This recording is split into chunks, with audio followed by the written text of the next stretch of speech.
Literature fans, today I'm going to be talking about the evolution of wolves in American literature. And this is so important to talk about because when we look at the American mythos surrounding wolves, you could say that we are the standard that the rest of the world looks to. Because just in Canada alone, there are over 50,000 wolves. And so when we look at a lot of the scientific and literary publications that are coming out about wolves, they are coming from North America. And no offense to all my Canadian brethren out there, I'm a Canadian citizen. And one of the dangers that you run into when you anthropomorphize something like a wolf is that a wolf is at the top of the food chain of the animal kingdom. So when you throw qualities onto a wolf, then they usually are something very noble. But the dichotomy and dialect that's created with that is that when we have this noble and cunning wolf, then it really seems like they are intruders on the land, that they are more than what they are. Wolves have very deep knowledge, stuff that we will maybe never discover, but they don't deserve the treatment, for instance, they got in America. They got eradicated from all of America, maybe minus parts of North Montana. And so when they represent this adversary in a landscape where everyone wants to be safe, then it creates a very negative viewpoint toward the wolf. And obviously, that has been mended. And that's what we're going to kind of watch here. Because this initial trauma, this initial us versus them mentality we have with the wolf is a philosophical disaster that we're still dealing with today. I was in a group for a training at my work today, and there were men in my group just blasting animals, just talking about how they hate them and all this stuff. And it's like, animals will kill you. They're crazy and all those things, but they're also a lot more than that. And we don't need to hug them. We don't need to glorify them into some crazy symbol like a lot of people do. But all of us have the decency in our hearts to at least want to coexist with these animals. And the philosophical tradition that Seton's really rolling with here is romanticized idealism, which was big in the 19th century. And in America, in this land of the free, with this, expanded consciousness, was very easy to kind of fall into this mentality when you combine it, especially with the indigenous myths where wolves, coyotes, and whatnot are, given sentience. And Seton was writing most prolifically, in the early 1900s. And I just really wonder what if guys like John Muir or like others who are more, environmentalists had the microphone, had, been the major voices at the time, if we would never have had eradicated wolves and coyotes, grizzly bears from basically across the whole country. When you look at a map, for instance, of where I know this photo is a little bit blurry, but the gray area in the United States is where wolves used to live. That's the historic range. It's basically gray wolves were living everywhere except the southeast United States. I mean, they are in Missouri, in Indiana, and grizzly bear maps and the coyote density and stuff is very similar, and they've just been dramatically reduced. I understand now we have trackers, we have better weapons. Back then, people maybe didn't even have a gun, so it was a very scary thing that if a wolf showed up, or a pack of wolves, it was going to be a hard time. And even with a single shot rifle or a pistol, that was not that formidable of a weapon against an opponent such as a pack of wolves. And what's interesting about Jack London, who's the next kind of progression, is that he was writing at the same time as Seton.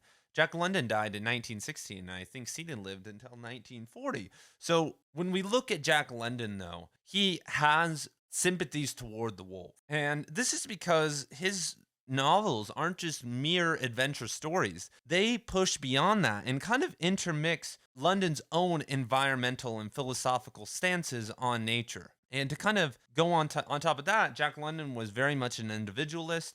And in a lot of his books, he was exploring things such as natural law, Darwinism, deeper concepts within nature, and whatnot. So when we look at something like Buck in The Call of the Wild, is that very probable? Like that whole story, probably not. And so there are still these elements, these kind of mythic elements involved with the wolf. And things that you could say are somewhat wholeheartedly unrealistic, just in terms of the synchronicities and how Buck, even if Buck did become wolf and like coming back to the owner, like that stuff is real. And I think a lot of that stems from London's nostalgia because around this time, especially when he was getting, he wasn't that old yet. He was probably, I think, like 26 in like 1900, 24 or something.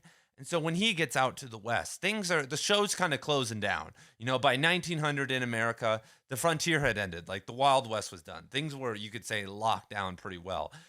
18 years later, it's World War One. And so London is really, the first to be writing about that nostalgia, because every author before 1900, at least in North America and Europe, had been closed up for a while. And yeah, has this nostalgia of the old days. And if you miss the old days, you hear about the old days, you can see how the old days would have been. Like you in 2023, you can look around and be like, wow, this is how life could be. But London's work is him dealing and grappling with the anxieties of industrialization and the loss of this life. And the things London puts upon Buck in Call of the Wild are human qualities, though, and they're a little bit more hidden.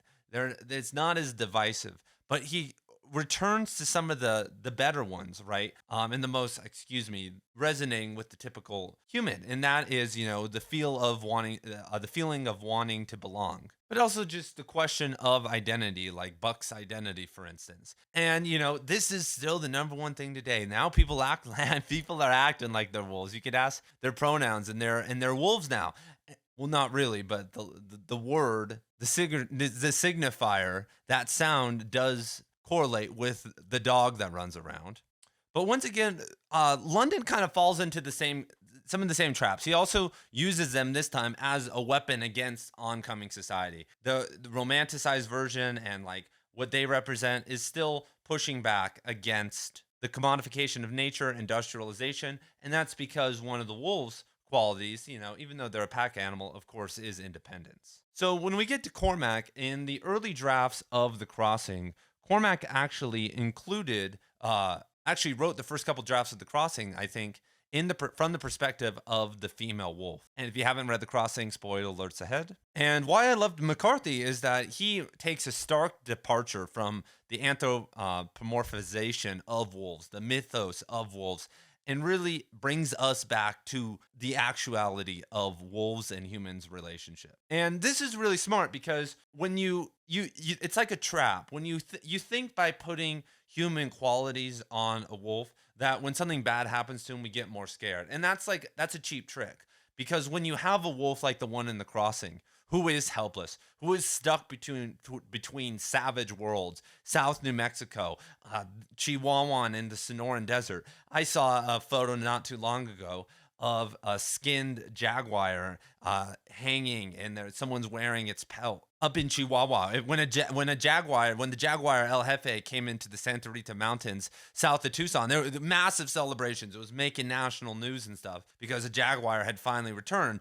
But there are a ton down in Mexico, and the people generally treat them with kind of that base consciousness attitude and screw them up all the time and kill them. And there really is not much environmental regulation down there because that costs money and like enforcement. They can't, when you're having problems enforcing, a massive drug problem, doing environmental stuff gets lower and lower down the list. And McCarthy takes the right approach because he does obviously put qualities onto the wolf, but they are vulnerability. They are, first of all, a female wolf, which, Tom Seton, did a little bit. But these animals, the ecosystems, the world, they really have no choice about what we can do now. We can do anything we want. We can blow the entire world up. We can build a road. We can do what Werner Herzog did and send a ship across the mountain. Like whatever we want, we can do basically. And that's why the wolf appears, because it's meant to show us that Billy Parham is a moral human being. That even though he's leaving and he's going on this adventure,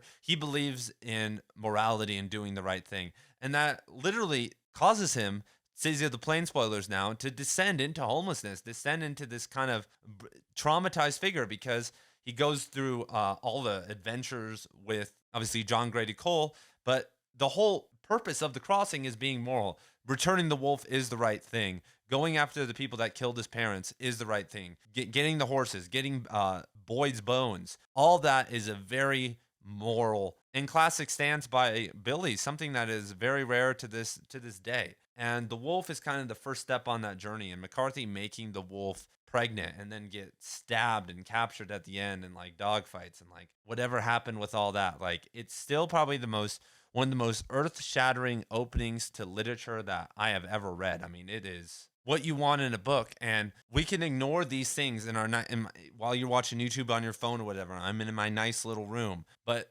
worse stories have happened millions of times when it comes to the human versus animal fight that continues on to this day. And I think McCarthy's decision to not write the entire first part of the book from the wolf's point of view was very smart, because I think that would have been another step in kind of the domination of nature. Now, and McCarthy in the story has, like, I think, what is it, 3 to 5 lines from the wolf's perspective. So we do unlock that world of mystery. We do touch it. We can feel it for a moment, but we can experience it. And I think he respects that, because when we start thinking that we can understand what wolves think and what they are, then that's when we start controlling them. And that's when we start putting ourselves onto them, because all we see in them is just emptiness. But if you see them as full and as what they are and enjoy it, then you're not going to want to change them at all. So what are some of your guys' favorite books that include wolves in any literature, poetry, maybe American literature, but obviously you guys can go world literature.